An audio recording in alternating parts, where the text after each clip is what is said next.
Hi, welcome to Easy Learning. In this video, I'm going to discuss about division. Although multiplication and division are inverse operations, each operation has its own language. Like multiplication words are factor and product. Similarly, there are some division words like dividend, divisor, quotient, and remainder. Like in this problem, 4 times 2. Here 4 and 2 are factors. And when we multiply them, we'll get 8. So 8 is the product. So factor and product are two terms or two words which we generally use in multiplication words. Now let's focus on division words because our today's topic is about division. Like in this problem, 14 divided by 3 is equal to 4 or 2. So let's discuss this equation first. Here, this red sign we normally use for division. So around this division sign or division symbol, on the right side we have divisor. So 3 is divisor. And on the left side of this symbol, we have dividend. So 14 is dividend here. So 14 and 3, dividend and divisor. So 14 divided by 3 is equal to, this part is the answer, or here 4 is the quotient with remainder 2. So R is for the remainder, which shows in this solution we have 2 as a remainder. So let's discuss this equation in another way. So this red sign or this red symbol we normally use for division. So this symbol or this symbol, we can use both symbols for division. So here we have dividend. So 14 is dividend, 3 is divisor, and 4 is the quotient. And with the remainder, when we solve it, with the remainder 2 here. Let's learn the basics of division. And if you really understand these basics, then it will make it much easier learning how to do long division, which is the subject of our next video. Here 8 divided by 2 means you have a total of 8 and you want to divide into 2 equal groups. So this 8 is going to be divided into 2 equal groups. So let's take help from multiplication table and multiplication fact. If you can remember, the answer of one of our multiplication fact is 8. 2 times 4 is 8. Let's take help from multiplication table. So here's our multiplication table and this shows the multiples of 2. 2, 4, 6, 8, 10, 12 and so on. So 2 times 4 is 8. So the answer of our problem is 4. When we have 8 things and when we have to divide into 2 groups, 2 equal groups means each group will have 4 things. Let's have a tricky one. Here 8 divided by 3 means we are going to divide 8 into 3 equal groups. The trouble here is that 8 and 3 are not part of multiplication fact. So you can't just find the answer on the multiplication table. So let's verify. This is the multiples of 3, 3, 6, 9, 12, 15 and so on. So that's because 8 is not a multiple of 3 and there is no whole number that you can multiply 3 by and end up with 8. That means that 8 cannot be divided equally into 3 groups without having something left over. So there will be 3 groups, but there will be also some left over. In mathematics, the leftover is called remainder.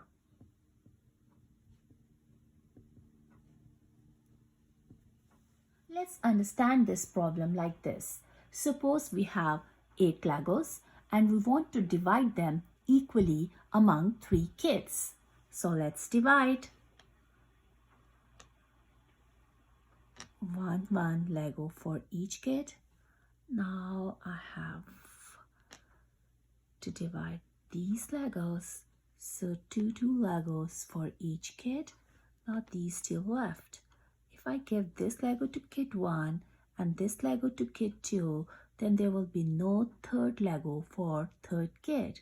So this means I'm not going to divide these two Legos. So these two Legos are the leftovers, means remainder. So this means when we divide 8 Legos into 3 equal groups, so we'll have 2 Legos in each group, or each kid will have 2 Legos, and remainder 2 means 2 Legos will be left over. It's easy to solve the division problems when we have small numbers, but when we have big numbers, we should learn the division procedure. You must be familiar with this division symbol. So for the harder problems, we need another division symbol, this one. Let's learn about this new division symbol. In this symbol, we put the numbers in 3 different areas. In this area, where we put the number that we will be dividing up, number dividing up, and this is called dividend. Dividend is the biggest number because we usually start with a big amount and want to divide it into smaller groups. The second area is out in front of the curved part of the division symbol. This is the area where we put the number we will be dividing by, and we use the word divisor. This number will tell us how many groups we will be dividing our big amount into. This is the third area where our answer will go once we figure out what the answer is. The answer of the division problem is called quotient. Quotient tells us how many we will end up within each group. Let's learn about division procedure. So when we have a harder division problem, the first step is to rewrite it using new division symbol. 8 divided by 3 means I'm gonna write 8 over here because 8 is the biggest number and this is dividend. Now I'm gonna write 3 outside this curve and 3 is the divisor.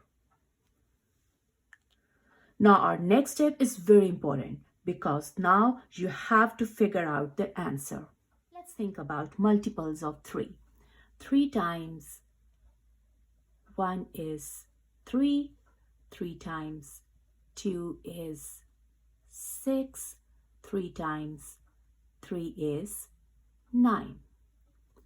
So the answer shows that 8 is not a multiple of 3 because 3 times 3 is 9 and 3 times 2 is 6.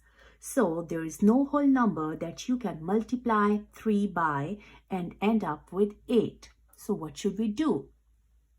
We'll pick up this one, 3 times 2, because 3 times 3 is 9 and 9 is greater than 8.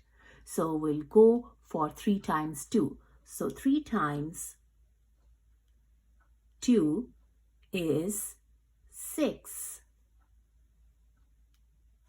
And when I'm gonna subtract 6 from 8, so the answer will be 2. This is the remainder. The answer of 8 divided by 3 is 2 with the remainder 2. 2 with the remainder 2. So this R is for remainder. An important thing to remember, compare divisor and the remainder. The remainder should be less than divisor. So keep this thing in mind. So let's check here. Our divisor is 3 here and our remainder is 2 here. So according to this statement, the remainder should be less than divisor. Yes, 2 is less than 3. An important way to check our answer is to multiply to check division and add the remainder. Let's see how we'll do this. We'll multiply our divisor with our quotient, and then we will add this remainder in the answer to check what we will get at the end. Our end answer should be equal to 8. Let's see. So 3 times 2 is 6. Now I'm going to add 2 in 6 because 2 is the remainder. 6 plus 2 is 8. So 8 is the number which we are going to be divided. Let's have another division problem. Here 23 divided by 5.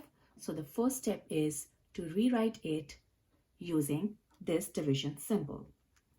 So I'm going to write 23, which is the biggest number over here. I'm going to write it here because this is the dividend. Now 5 will go outside the curve because 5 is the divisor and it will go here. Now think about multiples of 5. 5 times 1 is 5. 5 times 2 is 10. 5 times 3 is 15. 5 times 4 is 20. 5 times 5 is 25. Okay. So we need that multiple of 5 which should be equal to 23 or should be less than 23. Because 23 is not the multiple of 5, so we have to think about 20 or 25. I'll go for 5 times 4 because 20 is less than 23. Okay, so 5 times 4 is 20. So let's take away 20 from 23. The remainder is 3. So let's check our answer. The first thing is we should check that either our remainder is less than our divisor or not. 3 is less than 5. So this means our answer is correct. Okay.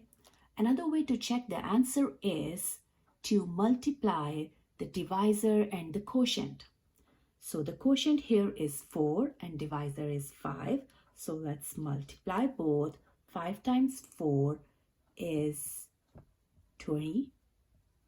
And I'm going to add remainder, which is 3. So the answer is 23. We get the same number which we are going to divide. So our answer is correct. After verifying the answer, now I'm going to write my answer here, 4 with the remainder 3. So let's write it here. 23 divided by 5 is equal to 4, remainder 3. Let's have another division problem. 87 divided by 9. So first step is I'm going to write it using this symbol. First I'm going to pick 87. 87 is the biggest number over here and this will go under this horizontal line and this is the dividend. Now I'll think about the number which will go outside the curve and the number 9 will go here because this is the divisor. So the next step, which is very important, we have to think about multiples of 9. So instead of starting from 9 times 1, I'm going to start from 9 times 5. 9 times 5 is 45. 9 times 6 is 54. 9 times 7 is 63. 9 times 8 is 72. 9 times 9 is 81. Okay, so keep going. 9 times 10 is 90. Right. So I have to pick the number multiple of 9 which should be closer to 87 or which should be equal to 87, because 87 is not the multiple of 9. So I have to pick the closer one. So let's see. 81 is closer to 87. 72 is also closer to 87. But which one is more closer? 81. Okay, but let's try. I'm going to pick this one. Let's see what will happen. 9 times 8 is 72. So 9 times 8 is 72, right? Now I'm going to subtract. So 87 minus 72 is 15. So let me check. Here my remainder is bigger than my divisor. 15 is bigger than, 15 is greater than 9. So this means my answer is wrong. So what should I do now? The remainder must be less than the divisor. And if it's not, what should I do? I'm gonna increase my quotient. So instead of picking 9 times 8, I should pick this one, 9 times 9, which is 81. Okay, so let's erase all these and pick 9 times 9. 9 times 9 is 81. Okay, and now I'm going to subtract 87 minus 81. The answer is 6. Yes, now my remainder is less than the divisor. So 6 is less than 9. So this means my answer is correct. Let's verify the answer in another way. Now I'm going to multiply 9, which is my divisor, with my quotient, which is also 9. 9 times 9 is 81. And now I'm going to add remainder, which is 6 in 81. The answer is 87. So this was our dividend. So this means my answer is correct. Now I'm going to write it 9 with the remainder 6. So this is my answer, and I'm also going to write it 87 divided by 9 is 9 with remainder 6. This was all about basics of division. For more practice, worksheet link is given in the description box. Thank you for watching. Please like and subscribe.